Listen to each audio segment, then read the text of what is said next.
Bonjour à toutes et à tous, c'est François-Xavier Boulet Et ça? pour le courrier de ce samedi. Oui, alors déjà tout d'abord, merci beaucoup pour tous vos rapports d'écoute.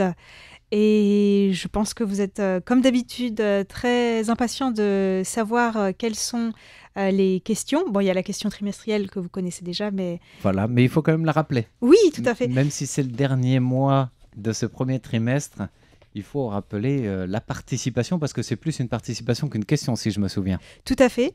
Donc, en fait, il faut nous envoyer un mail ou une lettre pour nous indiquer quelles sont les 3 actualités qui se sont déroulées à Taïwan en 2024, qui vous ont le plus marqué et nous dire pourquoi.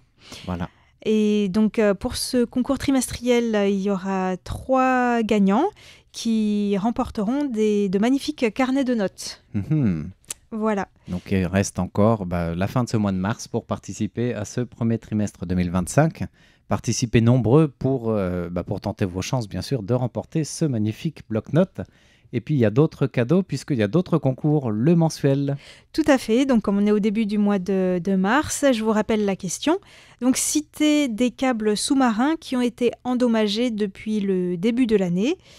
Je pense qu'il y en a même plusieurs. Donc, Oui, au moins 3. Voilà. Mais on vous en demande juste au moins un, quoi. Donc, voilà. Et puis, le cadeau, ça sera un petit peu particulier ce mois-ci. Et oui, puisque c'est un cadeau surprise pour les heureux en fait, qui auront leur nom tiré du chapeau lors du tirage au sort des gagnants du mois de mars. Un petit cadeau surprise, qu'est-ce que c'est? Telle est la question. Alors, on ne peut pas non plus commencer ce courrier, on a rappelé bien sûr les concours, sans saluer toutes les femmes qui animent les émissions à RTI et toutes les femmes qui écoutent les émissions françaises de RTI en ce 8 mars, journée qui est dédiée quand même, journée internationale des femmes. Des droits des femmes. Les droits des femmes. Voilà, c'est compliqué, ça change tout le temps de nom. Ah non, c'est les droits des femmes. C'est passé de la journée de la femme à la journée internationale de la femme, à la journée des femmes et maintenant les droits des femmes. Mais c'est vrai qu'on n'en fait jamais assez puisque la preuve, cette année encore, rien qu'en égalité salariale, on a peut-être gagné 1 ou 2 jours par rapport à l'année dernière, je crois, d'après les news, mais ça n'a pas beaucoup progressé. C'est ça. Donc ça, c'est toujours... on peut toujours mieux faire. Voilà pourquoi cette journée existe et voilà pourquoi ça nous tenait à cœur de le souligner. Merci beaucoup. Alors, maintenant, c'est bon, on peut répondre aux questions. Oui, alors peut-être on va commencer par une question qui était vraiment d'actualité, je crois, qui portait notamment sur l'Ukraine. Oui. Alors, que tu avais repéré. Voilà, c'est ça. C'est un auditeur fidèle qui nous écoute dans le centre de la France, Jean-Michel Aubier, qui commentait un peu l'actualité mondiale, mais aussi géopolitique des derniers temps. Et avec l'arrivée de Donald Trump à la tête des États-Unis, il y a matière à commenter. Tous les jours, il y a presque un nouveau. Oui, il y a presque tous les jours un nouveau dossier. D'ailleurs, notre auditeur nous dit « ça déménage ». Et il voulait poser la question surtout de l'imprévisibilité de Trump quand on le voit sur le dossier de l'Ukraine. Il se demande quelles seront les conséquences éventuelles pour Taïwan de cette nouvelle politique étrangère de la Maison-Blanche, puisque Trump a quasiment vendu l'Ukraine à Poutine. Alors, est-ce qu'il va s'arrêter là ou est-ce que ça va aller plus loin? Et donc, en voyant cette question et les liens avec, bien sûr, la géopolitique et puis la question de Taïwan face à, non pas Poutine, mais Xi Jinping de Chine, c'est vrai que la question, elle se pose. Alors, notre auditeur se la pose. D'autres, même des universitaires, se posent la même question. Et pas plus tard que cette semaine, on va commencer par ce dossier-là. Il y a un professeur à l'Institut des études sur la Chine et l'Asie-Pacifique à l'Université nationale Sun Yat-sen, donc l'université qui est à Kaohsiung, dans le sud de Taïwan. Ce professeur s'appelle Lin Wencheng. Il a participé à un forum sur la sécurité de Taïwan, justement, où il a cité, d'après lui, le fait que Taïwan reste un atout clé dans ce qu'il nomme la compétition stratégique, qui a lieu ces dernières années, mais qui est encore en cours et de façon plus accrue, entre les États-Unis et la Chine. Non pas que Taïwan soit un pion sur cet échiquier, mais vraiment un rôle majeur, donc un atout clé pour Washington, que finalement la Maison-Blanche ne peut pas se permettre de perdre. Et il souligne que beaucoup de médias, beaucoup de personnes commentent en disant « le président Trump refuse de s'engager à défendre Taïwan ouvertement ». Il dit que ce n'est pas tout à fait ça. Il refuse de se prononcer s'il le fera ou pas, parce qu'il ne veut pas non plus abattre tout son jeu de cartes devant devant le monde entier. Mhm. Après, ça va dépendre de la situation. Alors, est-ce qu'il est timide dans une défense de Taïwan? Pas forcément. C'est plutôt, d'après cet universitaire taïwanais, je trouvais ça intéressant de souligner que Joe Biden avait fait un pas plus clair en disant « Oui, on défendra Taïwan », quitte à envoyer des troupes.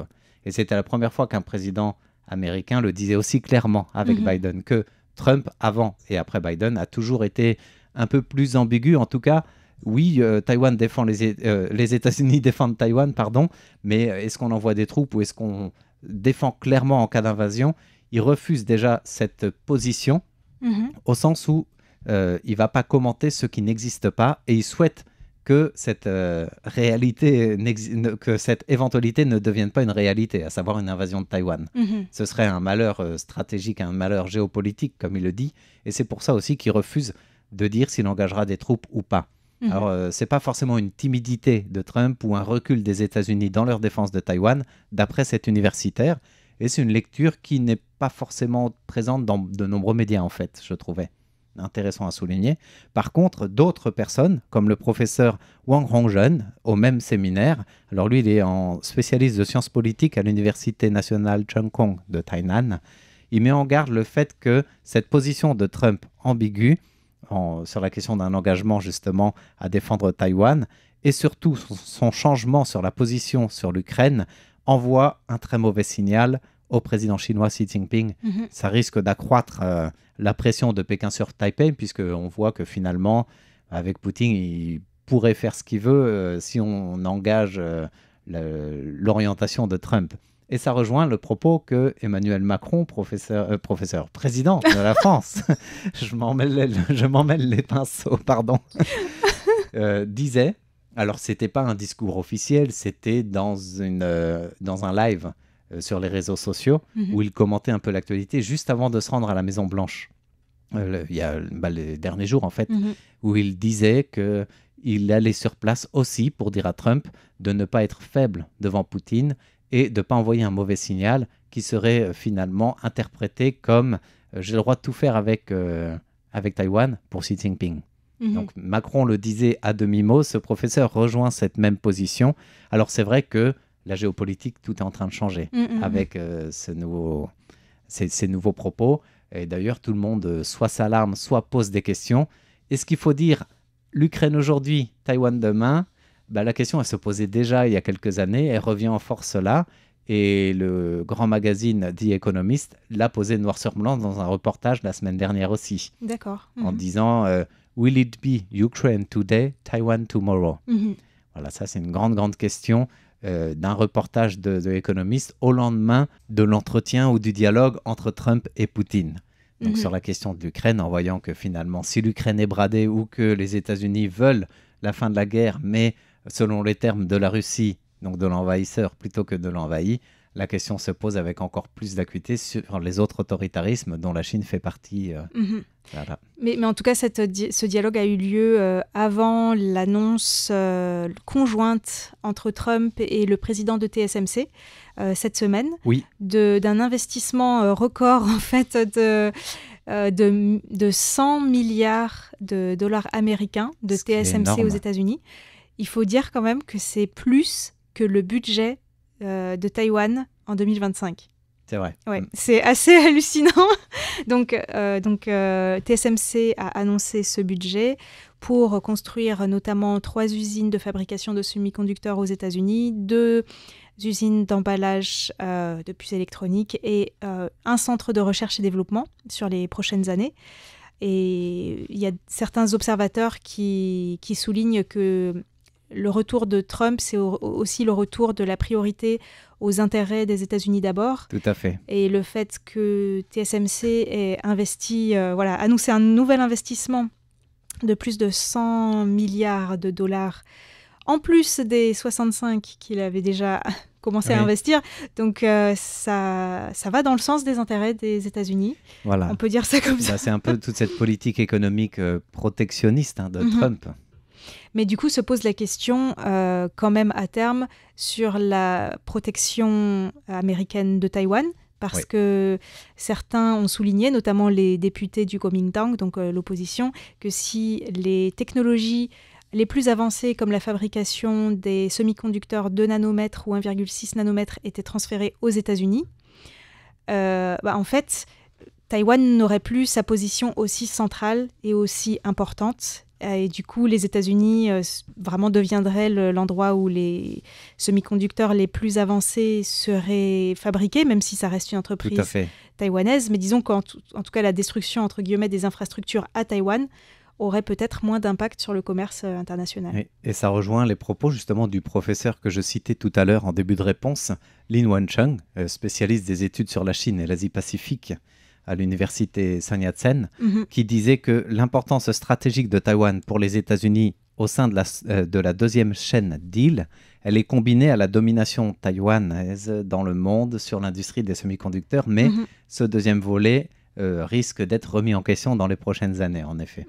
Donc si ça fait un poids de moins dans la balance de l'équilibre tripartite entre Taïwan, Chine, États-Unis, ce qu'il appelle cette relation trilatérale, ça peut être de plus en plus compliqué pour Taïwan. Voilà. Et donc le ministre de l'économie taïwanais avait été interrogé cette semaine sur quelle technique de fabrication TSMC envisageait d'implanter aux États-Unis, puisqu'il est dans l'usine qu'ils ont actuellement au Texas, c'est des 3 nanomètres. Oui. Et donc, il disait que, en tout cas, au moins jusqu'à la fin de l'année prochaine, ce ne serait pas des 2 et 1,6 nanomètres. Mais bon, la fin de l'année prochaine, c'est bientôt quand même. Enfin, je sais pas. Et c'est vraiment le court terme, c'est même pas un moyen terme. Voilà. Alors, est-ce que d'ici là, Taïwan pourra faire des semi-conducteurs encore plus performants ? C'est possible, on ne sait pas. Mais en tout cas, c'est quelque chose qui est à suivre. Tout à fait. Et encore, pour terminer un peu cette réponse à la question de Jean-Michel Aubier, c'est tout un dossier. On pourrait tenir des heures dessus. Et cette semaine, il y a eu encore d'autres propos. Et ce sont des sénateurs américains qui se sont interrogés sur les velléités de Taïwan de se défendre soi-même en critiquant la coupe budgétaire de la défense, en disant Taïwan compte sur l'aide américaine, et l'aide américaine, ça passe aussi par la vente d'armements défensifs, mais comment peut-on envisager de dire les autres pays vont venir aider Taïwan si Taïwan ne met pas le paquet pour se défendre, c'est-à-dire si ce pays n'a pas l'air d'être si ambitieux dans sa propre défense, alors est-ce qu'il est prêt finalement à se défendre ou est-ce qu'il baisse les bras d'avance ? Alors oui, c'était un discours politique et c'était fait une pique qui était lancée volontairement, mais la question a lieu d'être de se dire, voilà, c'est vrai que Taïwan, pour se protéger, on a tendance à dire la meilleure défense, c'est l'attaque. Je ne suis pas sûr, mais la meilleure défense, enfin c'est ce que répète d'ailleurs le gouvernement DPP depuis plus de 8 ans au pouvoir maintenant, la meilleure manière de se protéger, c'est d'être prêt à la guerre en fait. La préparation au combat, c'est aussi préparer l'armement nécessaire. Et pour l'instant, même en guerre asymétrique, Taïwan peine à faire le poids. En tout cas, c'était les députés du Kuomintang, surtout avec ceux du Taiwan People Party, le parti du peuple taïwanais, qui à eux deux forment la majorité au Parlement, qui ont décidé de coupes budgétaires sans précédent, qui ont concerné à peu près tous les éléments du budget, mais aussi la défense. Oui. Et après, en fait, le gouvernement Lai Ching-te, le président, a déclaré qu'il envisageait un budget spécial pour pouvoir, malgré ces coupes, porter le budget de la défense à au moins 3% du PIB. Voilà, et ça c'est important. C'est vrai que c'est intéressant de souligner que si le budget d'État est voté au Parlement, il y a quand même une marge de manœuvre au sommet de l'État par le président de pouvoir allouer comme ça des budgets spéciaux pour le bien ou la nécessité de la nation. Donc si ça passe par un budget spécial, c'est sûr que c'est une, entre guillemets, issue de secours pour l'instant. Tout à fait. Et puis pour terminer, peut-être on vous invite à écouter les émissions géopolitiques de Jean-Yves Heurtebise, qui a consacré tout un volet de plusieurs épisodes à tous ces bouleversements. Hier, c'était le 3e et dernier épisode, donc vous pouvez resuivre en détail cette question géopolitique vaste et sans réponse définitive finalement. Tout à fait. Voilà, un grand merci à Jean-Michel Aubier pour votre rapport d'écoute et puis aussi pour votre participation au concours. Alors celle de février, en effet, vous dites avoir raté ce mois trop court pour répondre au concours, mais on a bien reçu par contre votre participation pour la question de mars. Ok, alors on passe à la question de Jacques Augustin. Jacques Augustin qui nous a envoyé pas mal de questions. C'est un grand contributeur Tout à pour fait, le oui. courrier.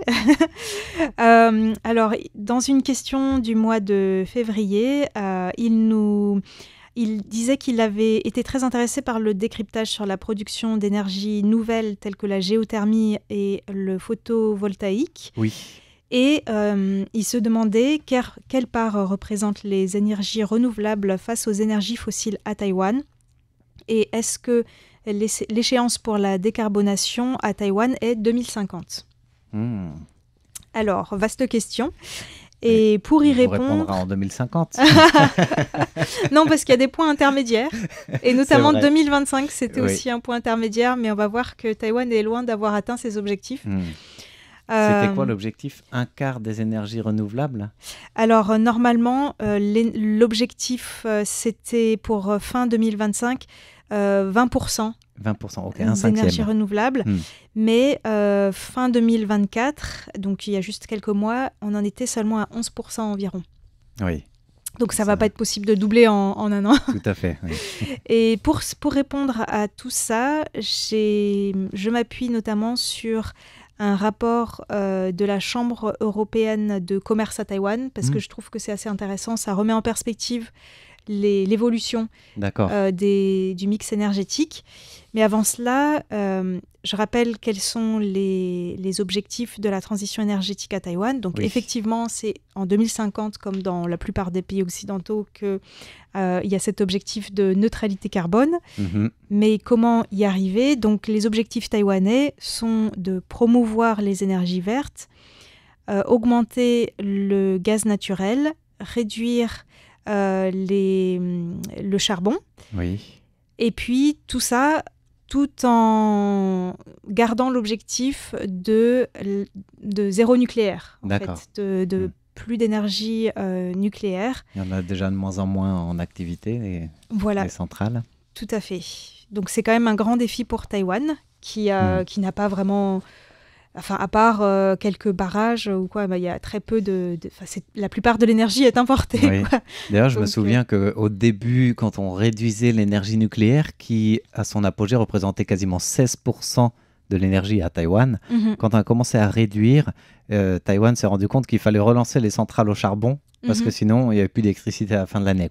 Du coup, ce n'était pas forcément une bonne transition vers l'énergie propre, en tout cas. Oui.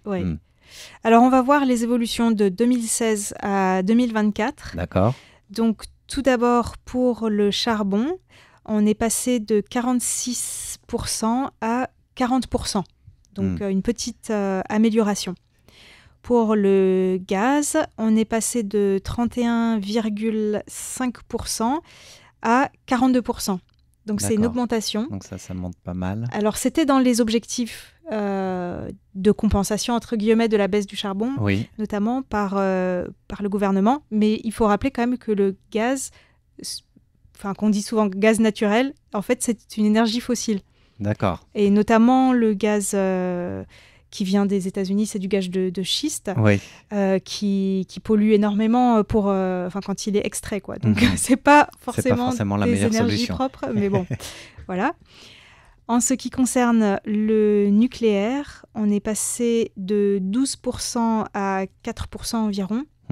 Donc, on est vraiment... Donc, la baisse est très drastique. Voilà, et on va vraiment, probablement cette année, arriver à peut-être 0 avec le dernier réacteur qui devrait arrêter de fonctionner normalement. Et enfin, en 2024, les énergies renouvelables, c'est-à-dire solaires, éolien et hydraulique, au total, représentaient 11% à peu près du mix énergétique. Tout à fait. D'accord. Majoritairement du solaire, à peu près 5%, éolien, à peu près 3%, et le reste en hydraulique. L'éolien, c'est un peu plus lent à démarrer, j'ai l'impression, parce qu'il faut d'abord tout construire, que ce soit les fermes éoliennes offshore ou sur la côte, je crois. Mais du coup, une fois que ce sera construit, parce qu'au fur et à mesure, il y en a de plus en plus en cours de construction, une fois qu'ils seront lancés les opérations, peut-être ça montera un peu plus rapidement. Tout à fait. Pour le solaire, ce qui est intéressant aussi, c'est que cette semaine, le gouvernement a confirmé la nouvelle réglementation pour les bâtiments neufs Mhm. de plus de, je ne sais plus quoi, Il faut quand même une certaine superficie. Mhm. Il faut absolument installer un nombre donné de panneaux photovoltaïques.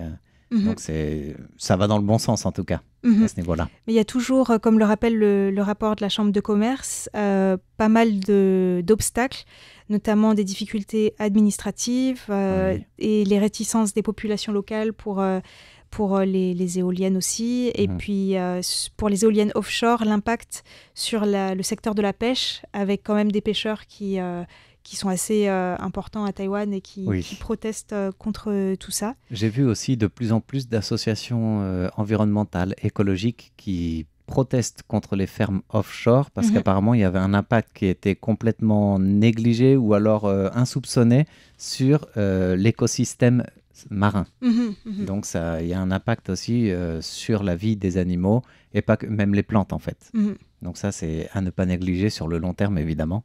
Tout à Donc fait. peut-être que ça repose aussi des questions du bienfait de l'éolien, quoi. Tout à fait. Et en ce qui concerne le gaz naturel, comme vous le savez, on revient un petit peu à la question d'avant.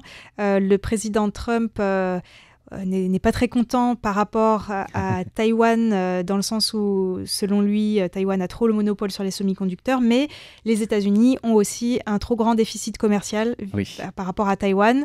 Et donc, pour faire face à ce problème, pour équilibrer un petit peu, les autorités taïwanaises ont envisagé ces dernières semaines d'augmenter les importations de gaz, de schiste, notamment des États-Unis. Donc, ça, c'est aussi quelque chose qui risque d'augmenter ces prochaines années. Oui. Et puis, peut-être pour terminer, je voulais signaler quand même qu'il y a toujours, malgré tout, des discussions sur le nucléaire à Taïwan, notamment l'opposition du Kuomintang qui est contre l'objectif de sortir du nucléaire civil. Et même le président de la Commission nationale sur le changement climatique, c'est un industriel, mais qui a été choisi par le président Lai Ching-te, lui aussi a plusieurs fois ces derniers mois rappelé que la transition énergétique sans le nucléaire à Taïwan serait difficile. Et il y a de plus en plus de voix qui s'élèvent pour voir si Taïwan pourrait étudier ce qu'on appelle les petits réacteurs nucléaires, donc qui sont un peu différents de ceux qu'il y avait avant, sachant que la question des déchets, etc., se posera toujours. D'accord. Et c'est une question sensible à Taïwan parce qu'on ne sait pas où les mettre. Oui, voilà. Voilà. Donc il y a la question, bien sûr, des déchets nucléaires, il y a la question aussi des dangers liés à la sécurité. On l'avait vu après le drame de Fukushima au Japon, c'est là où le zéro nucléaire c'est mondialisé, j'allais dire, et Taïwan en première ligne de mire aussi. Donc il y a toutes ces questions, en effet, qui sont en suspens. Voilà. C'est aussi un sujet à suivre, je pense, ces prochains mois. Oui, tout à fait. Donc un grand merci à Jacques Augustin pour vos nombreux courriers, rapports d'écoute quasiment quotidiens par rapport à nos émissions. Alors on salue aussi un auditeur fidèle en France, Guy Lelouet, qui nous écoute en Bretagne plus précisément, avec une réception moyenne sur la fréquence 6005 kHz, en tout cas à la fin du mois de février, puisque ça variait le SINPO entre 2 et 3. Alors on espère que ça va s'améliorer un petit peu. Donc ça c'est un rapport d'écoute avec un appareil, je le précise pour les férus d'ondes courtes, un Hanjongta 747 HRD, et l'antenne c'est Loop. Donc j'espère que c'est un 747, mais ce n'est pas un avion. Voilà, c'est ça. mais il y a quand même des ondes. Voilà, donc notre auditeur, dans son rapport d'écoute, précise aussi, il a une question, tout simplement, sur la place du baseball à Taïwan, est-ce qu'il y a des clubs, est-ce qu'il y a un championnat, la moyenne des spectateurs, est-ce que c'est populaire ou pas. Une question aussi qui fait bien sûr clin d'œil avec la récente phase de qualification pour la Classique mondiale 2026, dont une partie vient d'avoir lieu à Taïwan. Alors, on va d'abord parler de la ligue taïwanaise de baseball. Le baseball, on a l'habitude de dire, c'est le sport national à Taïwan. Oui, c'est celui qui passionne les foules. L'un des plus populaires. Il est énormément issu à son apogée de la popularisation du baseball, c'est l'époque japonaise. Et ça n'a jamais... l'engouement n'a jamais déçu depuis, n'a jamais fait défaut. Ça reste très présent encore aujourd'hui, même si c'est un petit championnat, parce qu'il n'y a que 6 équipes professionnelles à Taïwan, qui évolue en fait en 2 moitiés de saison avec des playoffs qui mènent aux séries finales. C'est un peu sur le modèle de la Ligue professionnelle de baseball américain en fait. D'accord. Voilà, mais du coup, la saison ordinaire avec ces 2 playoffs font que chaque équipe va se rencontrer plusieurs fois et après les champions de chaque première saison, première partie de saison et deuxième partie de saison font des séries pour avoir le vainqueur de la saison. Je crois 4 victoires sur 7 matchs au total en fin de saison. Alors les clubs actuels, il y a le club de Taoyuan, ce sont les Rakuten Monkeys. Il y a le club de Taichung dans le centre, et là ce sont les Chongqing Xiongdi, donc les brothers de la banque Chongqing. Il y a les uniprésidents de 7-Eleven, les Lions de Tainan. On voit par qui ils sont sponsorisés en tout cas. C'est ça. Dans le nouveau Taipei, ce sont les dragons Weichuan, pardon. Et puis à Xinchuang, toujours dans le nouveau Taipei, il y a aussi les gardiens de Fubon, une autre banque. Et la toute dernière arrivée dans cette série qui a rejoint l'équipe après la fermeture d'une autre équipe de Kaohsiung dans le sud. Eh bien, la nouvelle, ce sont les Hawks de Taikang. Voilà, donc ça, c'est les 6 équipes, les 6 clubs actuels de la Ligue professionnelle taïwanaise de baseball.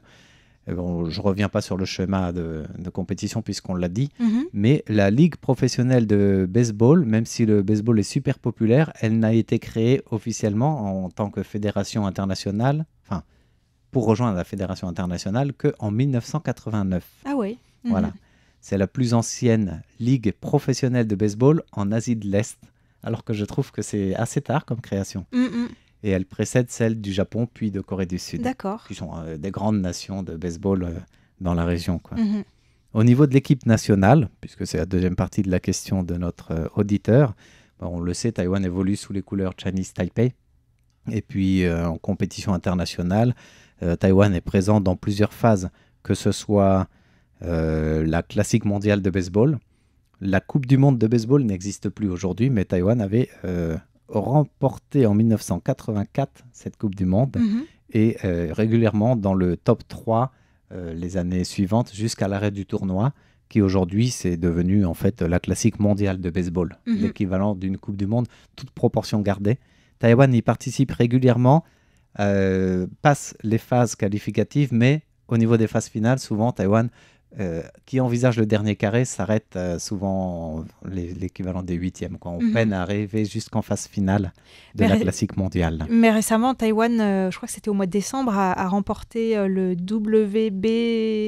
SC, voilà. En fait, le WBSC, c'est le World Baseball Softball Confédération. Donc, c'est grosso modo la Fédération internationale de baseball et de softball qui fait toutes les compétitions internationales. Donc, c'est sous son égide qu'il y a la Coupe du Monde, enfin la classique mondiale.